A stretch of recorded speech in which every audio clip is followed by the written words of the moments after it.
paz. Olá, meus irmãos e irmãs de Ideal Espírita, vocês que nos acompanham aqui na Web Rádio Estação da Luz Natal, nosso muito obrigado e um beijo pela sua companhia. A nossa página Estação da Luz Espírita não tem fins lucrativos.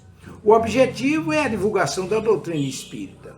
É por isso que reunimos aqui esse acervo de matérias espíritas, livros da codificação, obras suplementares, entrevistas, palestras, entre outros trabalhos.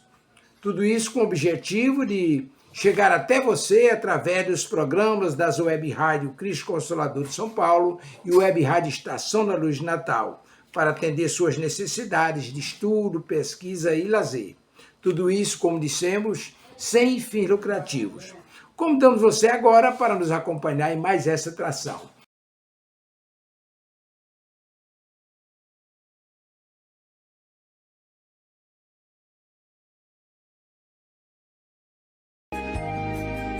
Os segredos da reencarnação, desvendados pelos espíritos que cuidam do nosso renascimento no corpo físico. Pela Rádio Rio de Janeiro, Missionários da Luz. Produção e apresentação, Berenice Lima e Deusa Nogueira.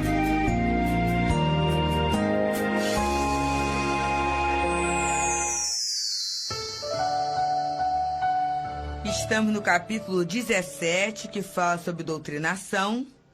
E estamos trabalhando aquela questão em que Alexandre explica, ante a estupefação do André, quando ele pensa, né, quando ele sabe, é notificado, que o filho de Marinho, o filho dessa senhora, foi sacerdote. E Alexandre vem falando da responsabilidade que tem todos aqueles que, envolvidos da religião, em qualquer religião, tem a questão do poder. E ele vem trazendo a questão principalmente de nós cristãos, que muitas vezes fechamos os olhos aos exemplos de Jesus, em que Pedro, João, Evangelista, Paulo de Tarso, são figuras assim notáveis, interessantes, mas muito distantes no sentido de professores nossos, vamos dizer assim, de irmãos que estão ensinando a cada um de nós como é que a gente pode viver melhor. E aí ele vai continuando. Erguem basílicas suntuosas, esquecendo o templo vivo do próprio Espírito. Homenageiam o Senhor como os orgulhosos romanos reverenciavam a estátua de Júpiter, tentando subornar o poder celeste pela grandeza material das oferendas. Mas, ai, esquecem o coração humano, menosprezam o espírito de humanidade, ignoram as aflições do povo a quem foram mandados servir. E cegos aos próprios desvarios, ainda aguardam um céu fantástico que lhes entronize a vaidade criminosa e a ociosidade cruel. Então é isso, né, gente? A gente acaba sendo religioso, a gente acaba querendo fazer da religião uma cúpula de elite, né? Esquecendo, como ele fala, o povo e as aflições do povo, as aflições materiais e morais também. E a gente, quando desencarna, né, a gente fica aguardando esse céu fantástico, quer dizer, um céu de ilusões. A gente se achando o máximo mesmo, achando que fez o máximo porque falou umas palavrinhas, ou porque deu uns pratinhos de refeição, uns trapinhos para agasalhar alguém, né? Sem, na verdade, entronizar, colocar no coração, colocar no íntimo essa vivência diária das lições de Jesus. Esse sentimento cristão, é isso, meus irmãos, esse sentimento cristão que a gente necessita ter. E que sentimento é esse? Quando Jesus tinha perguntado sobre os mandamentos, ele falou, né? Um novo mandamento vos dou: amai a Deus sobre todas as coisas e ao próximo como a vós mesmos. Nisto estão resumidos toda a lei e os profetas. Então, esse sentimento de olhar o outro como irmão. Porque quando eu olho como irmão, mesmo que o outro cometa um grande desatino, eu vou me comportar como eu me comportaria se meu irmão estivesse fazendo aquele desatino. O que eu faria se meu irmão fizesse uma loucura? Meu irmão muito amado. Eu lamentaria ou eu criticaria? Eu procuraria orar, ajudar, ou eu iria comentar para colocar a situação a público para que a pessoa sofresse mais ainda? Vamos pensar um pouco nisso. Então, Alexandre, nesse ponto das explicações, como se ele fosse chamado a meditações mais profundas, silenciou um pouquinho e continuou em seguida. Para estas pessoas, André, a morte do corpo é um acontecimento terrível. Alguns enfrentam corajosamente a desilusão necessária e proveitosa. A maioria, porém, fugindo ao doloroso processo de readaptação à realidade, precipita-se nos campos inferiores da inconformação presunçosa, organizando perigosos agrupamentos de almas rebeladas, com os quais temos de lutar por nossa vez. Quase todas as escolas religiosas falam do inferno de penas angustiosas e horríveis, onde os condenados experimentam torturas eternas. São raras, todavia, as escolas religiosas que ensinam a verdade da queda consciencial dentro de nós mesmos, esclarecendo que o plano infernal e a expressão diabólica encontram início na esfera interior de nossas próprias almas. Meus irmãos, a gente está vendo aqui o que acontece. Aí eu vejo, quando desencarno, que não encontrei o céu de ilusões que eu queria. Essa ociosidade, né? Aquela imagem do céu, sentadinho tomando água de coco numa rede, eu vejo que nada disso existe, né? Aquele céu também, de ficar sentadinho num trono, com gente me abanando, não existe isso. Aí o que eu faço? Eu percebo que muita gente não encontrou aquilo que eu queria encontrar. Então, mas falaram que eu ia encontrar esse céu sim. Aí o que eu faço? Me junto com gente igual a mim e crio uma rebelião. Esses grupos de alma rebelada, de espíritos revoltados, que existem na Terra, no plano espiritual, né? E que eles se sentem injustiçados. E aí eles vão lutar para quê? Pelo céu que eles querem ter. E aí ele vem falando aqui, Alexandre explicando, que quase todas as escolas religiosas falam desse inferno exterior, mas não falam da dor que é essa queda na gente mesmo. É muito duro, né? E dói muito mais por quê? No outro dia nós conversávamos sobre isso, Berenice, lá no centro. Da nossa relação com o erro. Ah, eu não quero errar, não gosto de errar, eu fico chateada porque eu erro. Será que eu fico chateado? Porque eu estou lá que nem a Ana Beneville que fala, né? Que a expiação consistiria em quê? A Ana Beneville é um personagem do Céu e Inferno. Pela minha consciência tá doída por eu ter ferido a lei de Deus. Ou a minha questão do erro está ligada ao meu orgulho, né? Porque quando eu erro, cai na boca do povo e todo mundo vai saber o quanto imperfeito eu sou. Exatamente. Não é? Então a gente tem essa dificuldade. É uma questão íntima ou externa, né? Exato. Então ele fala aqui, e isso é o inferno, né? Essa queda consciencial dentro de mim mesmo. Muitas vezes a minha questão é externa. E aí o Alexandre faz um novo intervalo. E, depois de pensar sozinho, durante alguns instantes, ele fala assim: você compreende, André? Os que caem por ignorância aceitam com alegria a retificação, desde que se mantenham em padrão de boa vontade sincera. Os que se precipitam no desequilíbrio, porém, atendendo à sugestão do orgulho, experimentam grande dificuldade para ambientar a corrigenda em si mesmos. Precisam edificar maior patrimônio de humildade antes de levarem a efeito a restauração imprescindível. E aqui, quer dizer, esse capítulo todo, ele está chamando, está convidando cada um para fazer uma análise, assim, uma autoanálise muito detalhada, né? Aqui essa questão precisa edificar maior patrimônio de humildade. O que é ser humilde? Quando que nós somos humildes? Nesta última semana, você foi humilde? Em algum momento, você consegue se identificar a humildade? Algumas pessoas falam assim, eu não nem vejo isso para eu não ficar vaidoso. A gente confunde as coisas. Nós temos que analisar para quando em alguma situação formos humildes, nós temos que dar parabéns para nós. Para isso ser um incentivo, olha, aqui eu já melhorei. Nós temos que ter consciência das nossas qualidades, das nossas virtudes. Porque muitas, assim, do erro a gente não quer saber.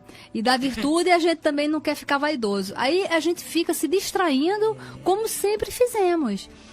Identificar o erro, ela tem um objetivo, daquele erro se transformar numa virtude. E quando ela for se transformando, nós temos que fazer esse acompanhamento. Temos que ficar felizes quando a gente consegue superar um defeito nosso. Tem uma tendência para maledicência. E olha, outro dia eu tive a oportunidade, minha língua ficou coçando, entendeu? Mas eu me segurei.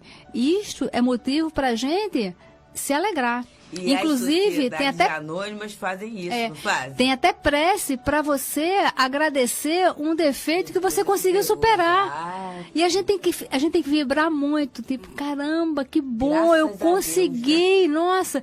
E esse incentivo, ele tem que ficar bem firme, porque essa alegria vai te incentivar no próximo. E vai sustentar na hora da recaída, né? Na hora que eu recaí, porque as Irmandades Anônimas trabalham isso, né, Berenice? Isso. As pessoas celebram a abstinência. Exatamente. Então se dão um presente, né? O comedor compulsivo anônimo, né? Ele conseguiu se abster lá daquele elemento que é o seu objeto de compulsão.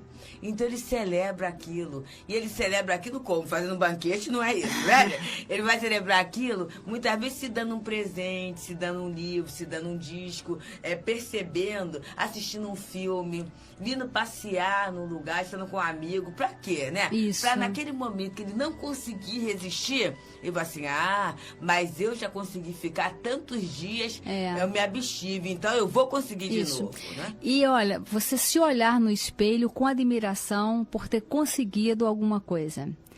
Conseguiu evitar uma grande confusão, conseguiu calar, conseguiu não detonar um problema, ou seja, conseguiu não passar para adiante uma fofoca.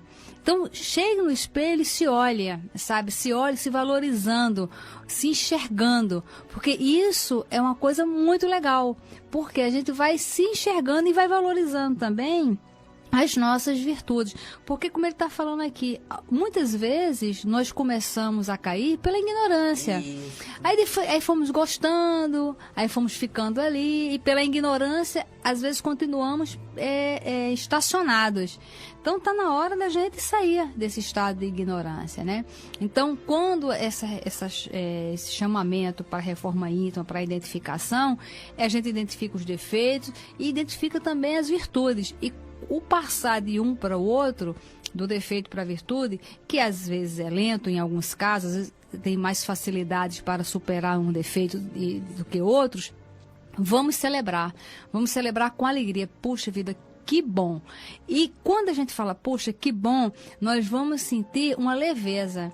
E a gente tem que registrar essa sensação de bem-estar. Por quê? Porque essa sensação de bem-estar nos coloca em par com os nossos benfeitores. A gente registra para que essa sensação fique registrada, nem que seja mudança de vibração, para sentir de novo essa sensação. Exato. Ela já é um estímulo de alguma forma.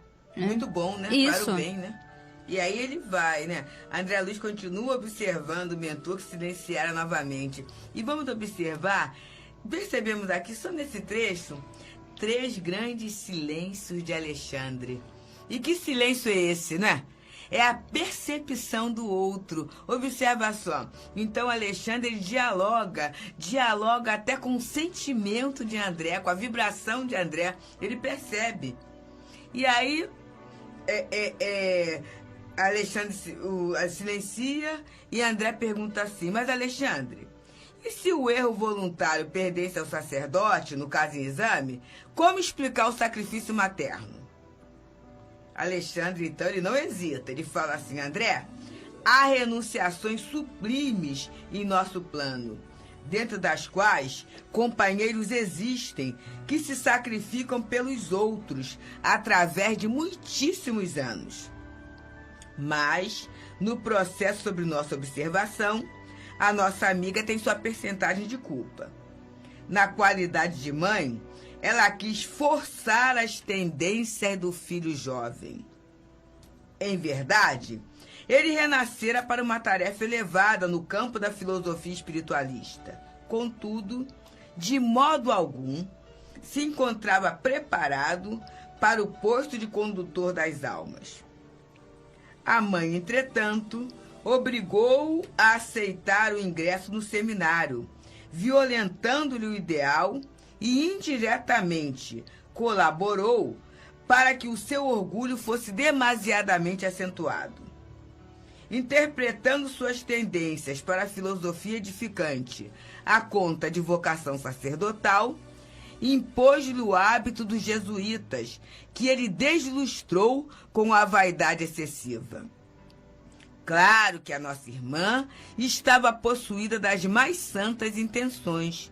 Todavia, sente-se no dever de partilhar os sofrimentos do filho. Sofrimentos, aliás, que ele mesmo ainda não chegou a experimentar em toda a extensão, em vista da crosta de insensibilidade com que a revolta lhe vestiu a alma desviada. Por que Alexandre fizesse uma pausa mais longa, interroguei. Antes aqui um pouquinho, nós vamos ver que qual é o envolvimento, né? Ela, quando foi mãe dele, os conselhos que ela deu. É interessante para a gente perguntar e se questionar quais são os conselhos que nós damos para os nossos filhos. Qual é a influência que nós damos? Porque ela estava certa. Ela estava com boa intenção, mas quando a gente insiste muito numa questão, nós somos responsáveis por essa insistência. É, porque ela fez uma interpretação falseada, né? Exatamente. Ela percebeu que ele teria uma tendência para a espiritualidade, né? Só que ela falseou com o conceito dela, né? Isso. E às vezes, no nosso ponto de vista, nós estamos certos. Mas quando a gente incentiva e influencia uma outra pessoa, nós não sabemos que rumo isso vai dar. Isso. E é muito perigoso insistir. É muito melhor a gente deixar... A gente pode falar, porque alguém pode falar assim, poxa, mas eu não vou falar nada, eu não vou incentivar nada. Vamos, nós temos que incentivar, mas sempre orando e pedindo para que aconteça o que for o melhor. Porque às vezes nós forçamos uma barra, nós vamos falando com um, falando com o outro, as portas não se abrem, mas a gente vai lá e derruba a porta a si mesmo, e dá um tranco na porta e empurra para dentro, e a coisa às vezes vai assim aos trancos e barrancos. Tem uma pessoa que eu conheço, que a filha dela fez direito. E ela falou que a filha tinha que fazer um concurso para ter um emprego garantido e que a menina é muito inteligente. De tanto que ela foi falando, a menina realmente fez um concurso, passou em primeiro lugar. E depois eu encontrei com ela, a menina estava muito diferente do que eu conhecia. Ela estava enorme de gorda. O problema não é estar gorda, o problema é o que levou uma pessoa a chegar, tão jovem, chegar naquele desleixo com o seu próprio corpo. E eu conversando com ela, ela está muito infeliz. Ela está com um salário maravilhoso, ela trabalha 2 vezes por semana, ela está com a garantia de trabalho, mas ela está muito infeliz. E agora que ela sentiu o gostinho desse seguro financeiro, ela não quer arriscar e trabalhar no escritório. Ou seja, a mãe, na sua boa intenção, de que, já que a filha era inteligente, ela ter um emprego seguro para ela poder ter uma vida mais confortável.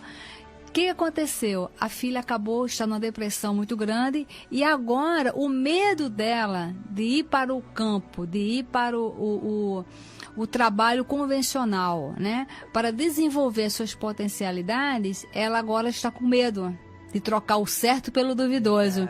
E ela está muito infeliz e está tomando o local de uma pessoa que poderia estar trabalhando de verdade. E com isso, a máquina do Estado tem mais uma peçazinha lá emperrada que não funciona, que não trabalha. Ou seja, nós estamos pagando o salário de mais uma pessoa que não está produzindo, né?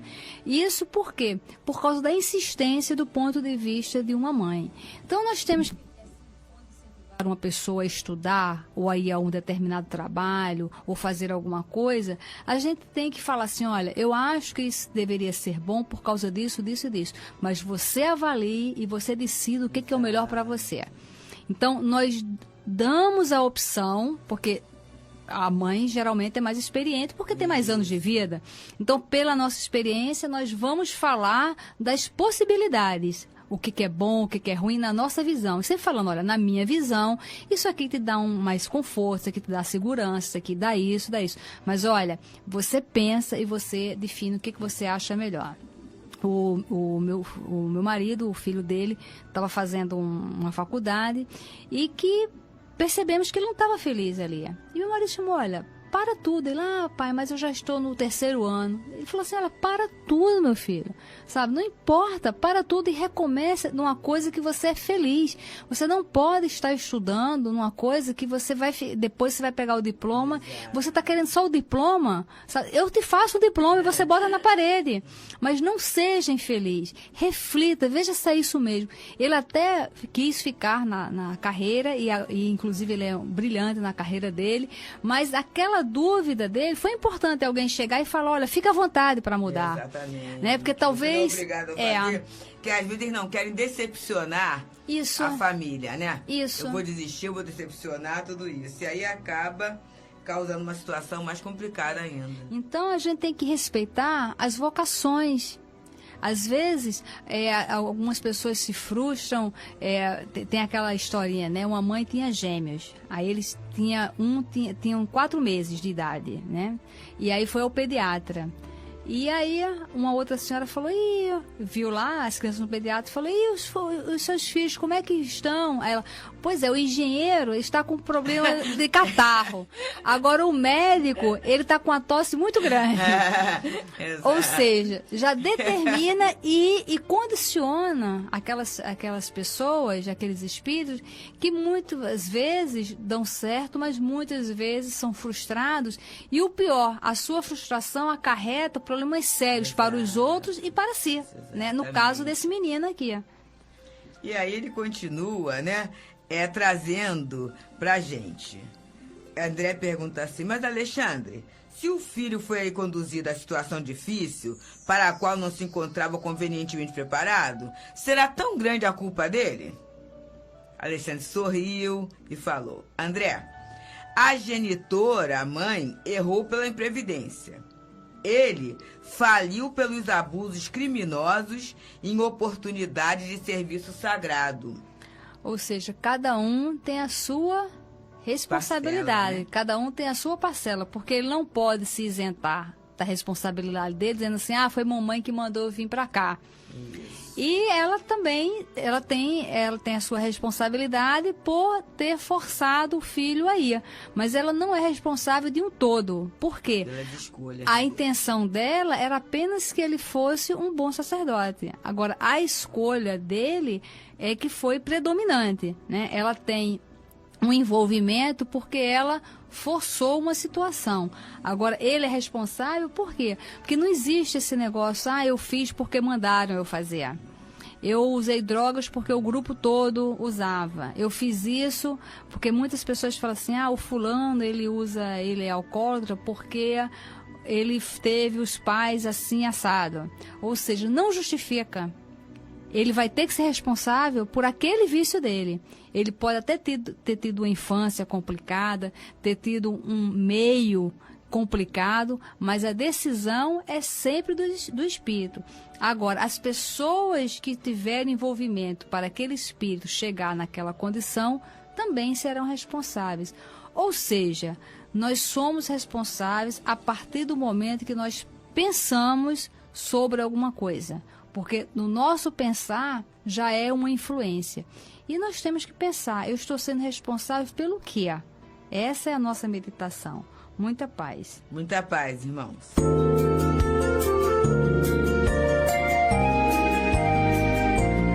A Rádio Rio de Janeiro apresentou Missionários da Luz. Chegamos ao final do nosso programa. Muito obrigado por ter nos acompanhado nesse trabalho e aguardo você na próxima atração.